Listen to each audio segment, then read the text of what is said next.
as classes sociais. Todo mundo viveu, vamos dizer, um ataque à sua propriedade ou à sua dignidade por conta da violência. E a pessoa que endereçar essa questão, ela abre um leque de opções de reconstrução de um país.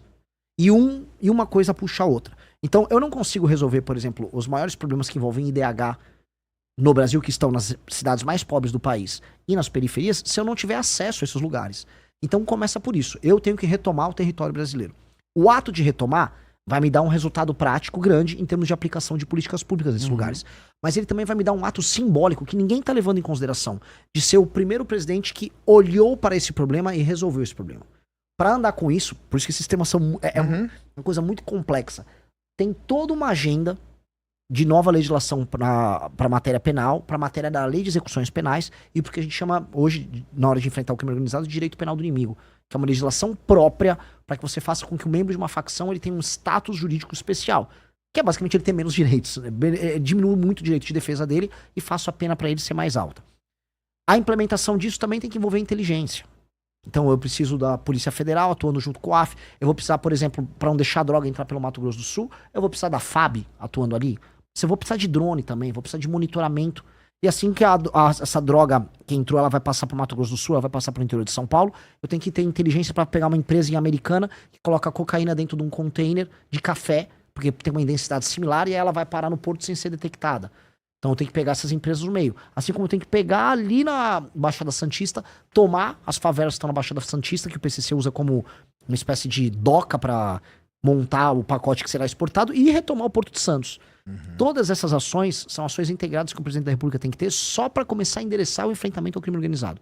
E isso vai me abrir uma série de possibilidades em termos de popularidade para, enquanto presidente da República, eu responder às outras reformas que vão precisar ser feitas já com uma legitimidade. Então, o presidente precisa entregar coisas e entregar aí, para falar, vamos dizer, de maneira prática de uma outra área, a outra coisa mais premente, que é também urgente, que é uma reforma fiscal para ontem. Que é, as contas públicas no Brasil estão estourando, a relação dívida-PIB, ela tá subindo, a gente tá indo para uma questão de insolvência e incapacidade de renegociar as próprias dívidas, dado que essa relação dívida-PIB tá estourando, e alguém vai precisar fazer uma reforma fiscal focada em despesa colossal. Seremos nós a fazer isso.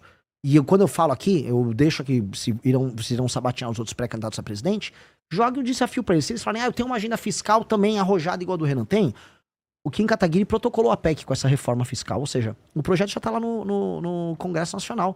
Pede para eles endossarem, coletar a assinatura pelos partidos deles, porque nós precisamos e essa PEC faz as desindexações, desvinculações, mexe com os privilégios, mexe também com renúncias fiscais zilhardárias que existem para inúmeros setores no Brasil. E aí a gente anda com a questão econômica que vai me permitir reduzir os juros.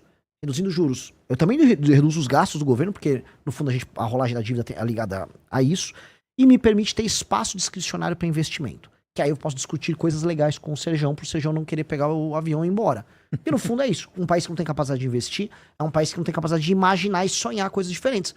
Não adianta, que adianta falar, eu vou fazer foguete, tá? Tem dinheiro para fazer uma estrada ligando Alcântara com seus quilombolas a algum lugar? Não tem. Não tem dinheiro para nada. Não há. E o pouco que tem ainda é emenda de deputado que gasta com besteira, para colocar aqui. Então, essas duas coisas, segurança pública e uma reforma fiscal, vão me permitir ter um colchão de credibilidade e entrada de dólares no Brasil e uma calmaria do ponto de vista econômico, enquanto eu retomo uma dignidade para nós. Isso é base. Isso seria, vamos dizer, a base que eu preciso para começar. Você acha que seria o quê? Tipo, no planejamento de vocês é o quê? Os 2 primeiros anos? É o quê? Quanto tempo vocês... Não, a reforma fiscal eu preciso fazer antes de eu assumir, na transição. Entendi. Existe todo o presidente, ele passa uma PEC de transição. O Lula passou. Eu preciso passar a PEC que o Kim protocolou na transição. Entendi. Eu tenho que gastar capital político. Aí você já entra votando ela, é isso? Eu já entro com ela votada. Tá. Eu tenho que botar na transição. Então eu tenho que usar toda a credibilidade de uma vitória eleitoral para passar essa PEC fiscal. E aí, a curva, né, a expectativa de juros no Brasil ser decrescente, dinheiro entra e a gente começa a reverter a expectativa negativa na economia brasileira. E aí as pessoas começaram a imaginar, pô, dá pra ter investimento de longo prazo aqui. E ao mesmo tempo, aí eu iniciar meu enfrentamento ao crime organizado, que vai me gerar uma legitimidade e ao mesmo tempo uma retomada dessas áreas. Isso são a base, é a base de tudo. Aí eu preciso começar. Primeira derivada da área econômica. Eu preciso ter uma reforma de competitividade. E o que é reforma de competitividade? Eu faço um primeiro ano.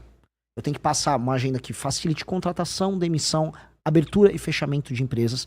Eu preciso endereçar os investimentos em infraestrutura, estradas de rodagens, ferrovias e energia, para começar a ter complexos econômicos mais funcionais no Brasil. Eu preciso ter marcos regulatórios, por exemplo, ligados à cobrança de dívida no Brasil, que você cobrar uma dívida no Brasil é um caos.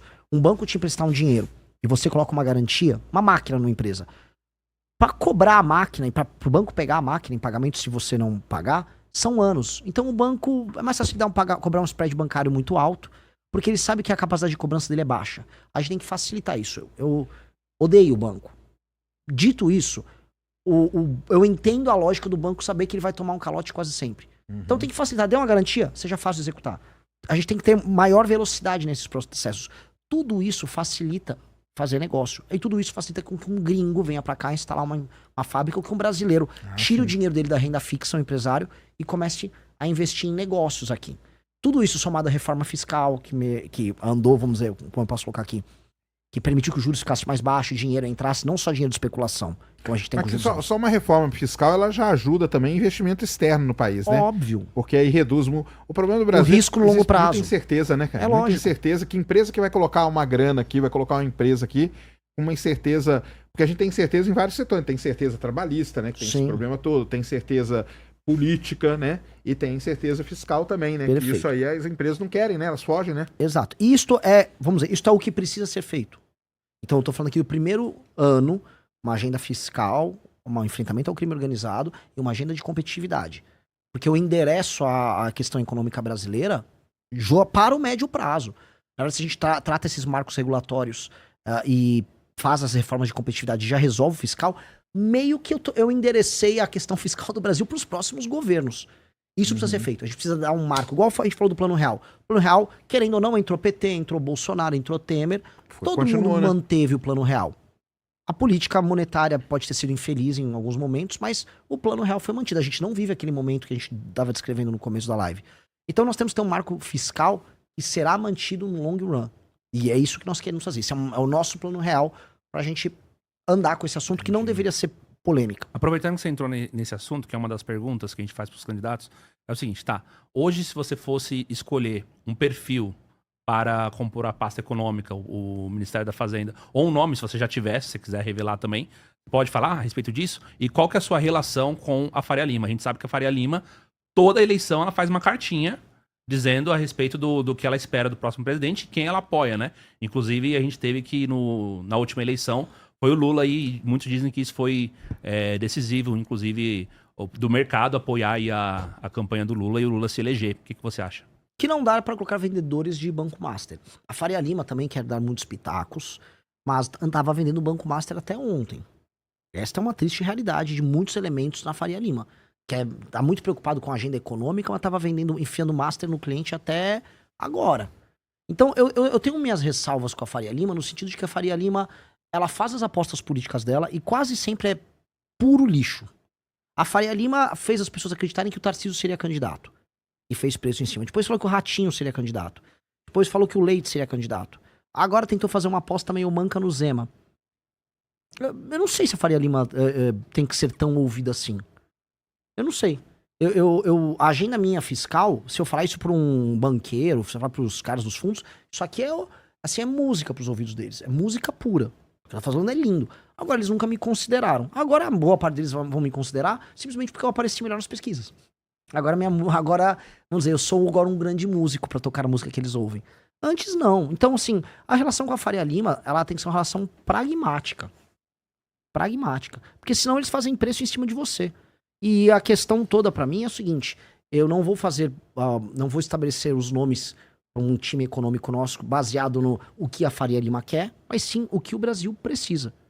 A Faria Lima, muita gente na Faria Lima quer, por exemplo, que a questão das terras raras, como eles são curto-prazistas, seja assim, vamos ver um marco regulatório que ajude alguém a vir aqui, botar umas minas e levar aquilo embora. Entreguismo, né? É isso. Entreguismo. É isso. O entreguismo é a coisa mais fácil do mundo. Faz preço pra Faria Lima falar que eu vou privatizar a Petrobras. Eu não quero privatizar a Petrobras. Então, eu não estou afim de fazer preço com eles a todo custo. E esse é o ponto que é central. Ninguém tem uma reforma fiscal, que isso eles amam, mais ousada do que eu.